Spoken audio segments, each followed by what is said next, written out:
So this is test 65, section 4, question 17. Okay. It's about the 1970s. You want to read it? Sure. Watching music videos from the 1970s would give the viewer the impression that the music of the time was dominated by synthesizer pop and punk rock. I'm thinking back to the early days of MTV. There were a lot of synthesizers, a lot of pop, some punk.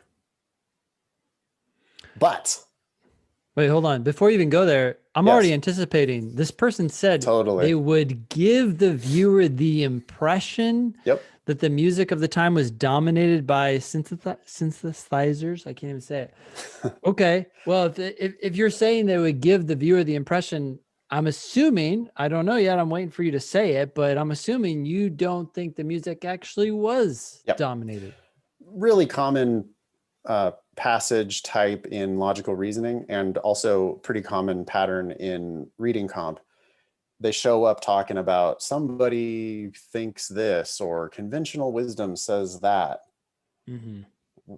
George has a theory that this. There's almost always the but coming. So Yep. Ben is predicting what he's going to read next. It's a really strong reading comprehension strategy. All right, but this would be a misleading impression. Now, what are you looking for?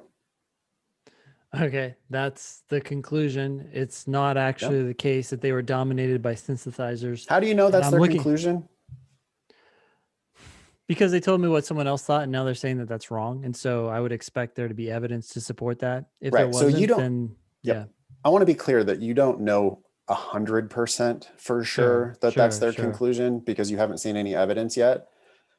But this is super, super common. Yep. You might get this impression, but that impression is wrong. Okay, well, they're almost guaranteed going to give you evidence now. Yep. And that means that that was their conclusion, right? Why do you think this is wrong? Yep. Why is that a misleading impression? Now, if they give evidence, then we know for sure that that was their conclusion. Yep. And it says, because music videos were a new art form at the time, they attracted primarily cutting edge musicians. Okay, so the sample is biased, basically. Yeah, and that's their evidence. They're like, oh, all this synthesizer pop and punk rock. They are assuming, by the way, that cutting edge musicians were weighted toward synthesizer pop and punk rock. Mm-hmm. Right? Yep. But yeah, their conclusion is clearly this would be misleading. Why? Well, because music videos were new, and so they were attracting primarily cutting edge musicians. The assumption being synthesizer pop and punk rock, cutting edge. Okay. Yep. Cool. Which one of the following arguments is most similar in its reasoning to that of the argument above? Are you making any kind of a prediction here? Yes, for sure. This is a parallel reasoning question. What I just started to do in my head was, as soon as I realized they're looking for a parallel argument, an argument that is similar in reasoning to the one we just read, I started to make the original argument a little more abstract. I don't like to go abstract. I like to keep things concrete, but I was like, okay, so basically, if you look at something, you're going to get a little bit of a misleading impression because the people or the things that make up that thing are not exactly representative. That's pretty abstract, but that's where I'm going right now. But that's the kind of prediction that we make on parallel reasoning questions, right? Yeah. By the way, was the argument basically good or basically bad? I would say it's basically good. I wouldn't say it's valid, because I would say there's plenty of holes in it, like assumptions and so forth, but I'm like sympathetic to it. One clear assumption, which is you're assuming that cutting edge musicians tended to be synthesizer pop and punk rock. They didn't say that explicitly, but their argument does rely on that assumption. Yeah. The author would have to agree that the cutting edge musicians of the time tended to be synthesizer pop and punk rock. Otherwise, their argument makes no sense. So that is a necessary assumption of the argument. that would be kind of my prediction here is we've got this preconceived notion, or one might think X, but X is actually wrong. Here's some evidence for why X is wrong, and it's probably going to be something about a sample problem, bias sample. Mm-hmm. And there's going to be an assumption, I would assume, in the argument.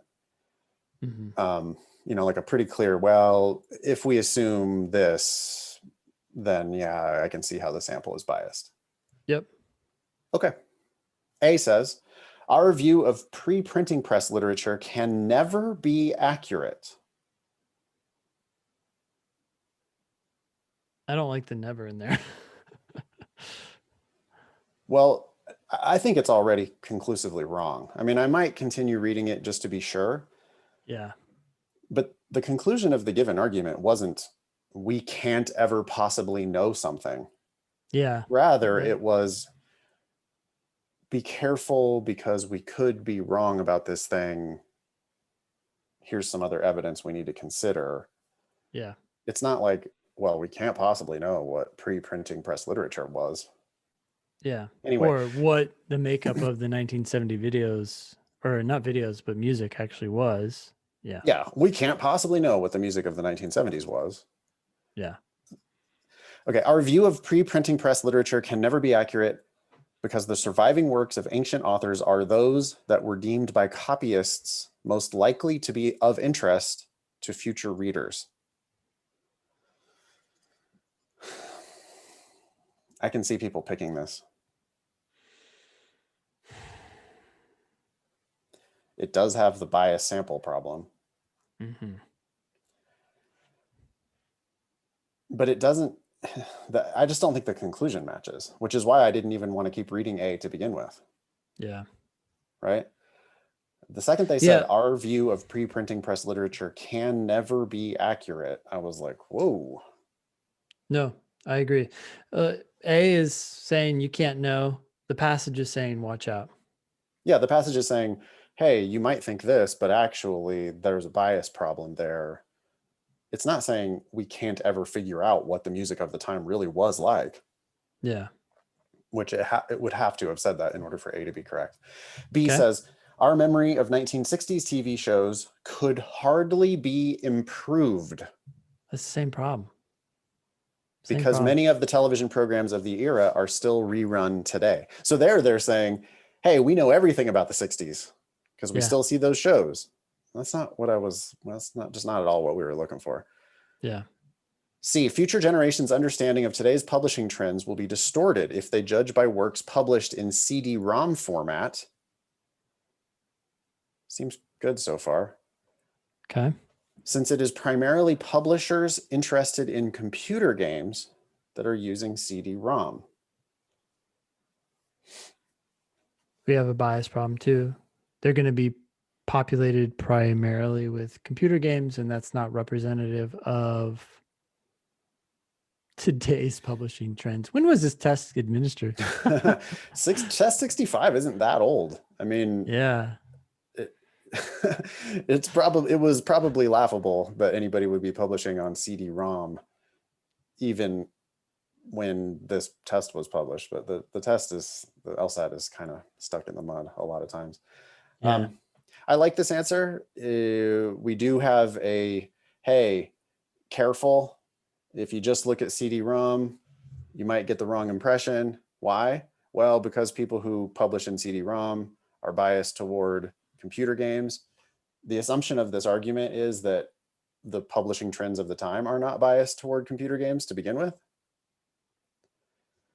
But if we assume that that's not, representative of today's publishing, then I can see how if you just look at the CD-ROM, you could get a misleading impression. Exactly. And it follows the original too, because even though the original doesn't say if, and I'm sure so many people would be jumping all over that, but it doesn't need to. It says it has the same meaning. If you watch music videos from the 1970s, then you would have a misleading impression. That's this is exactly why what people this need is. to not have all the lists that people have of different like sufficient and necessary indicators, I think can throw people off, because they used would in the given argument, which sets up the same type of conditional, right? I mean, watching music videos from the 1970s would give the viewer the impression that makes it sufficient. Yeah, what they're saying is, if you do this, you're gonna get this impression. So anyway, it's a perfect match, even though they didn't use the exact same language. That's like the term, people like to match terms. Yeah, you're right. People would be like, no, but there's an if here, and there was no if in the given argument. Well, there didn't have to be. They could have said only if, they could have said unless, they could have said would, they could have said that. There's a lot of different ways that we can set up conditionals. It doesn't have to be just specifically the word if. Yeah. Our understanding of silent films is incomplete, says D, because few filmmakers of the time realized that the film stock they were using would disintegrate over time. What do you think? I feel like it's kind of the same as the original two answers, A and B. It's like, hey, we don't understand now, and there's this illusion that we can't, and it's not even conditional. It's not even saying if you focus on something. No, D's like, hey, people in the silent film era used shitty film. A lot of those films are lost. There's no like, we're gonna get a misconception because of any reason. Instead, it's just we can't know because it's gone. Yeah. E says our notion of fashion trends will probably be accurate if we rely on TV fashion programs. I already hate it. It doesn't seem like the conclusion matches at all. Despite the fact that these programs deliberately select the most outrageous outfits in order to get the viewer's attention. Wait, what? Despite the fact? That doesn't even make sense. Oh, no, it makes sense because they're saying they will be accurate even though they don't focus on the right stuff. But they didn't give any, they gave no evidence there for their actual conclusion, right? They only gave evidence against their actual conclusion. They gave us a concession. Yeah, they're like, okay, we can see that it's challenging, but it's still going to be accurate. So it's opposite in its conclusion and it's opposite in its evidence. I think this one fails the basically good or basically bad test. The given argument was basically good because it was like, well, if the sample was biased, then I can see how we would get a misleading impression.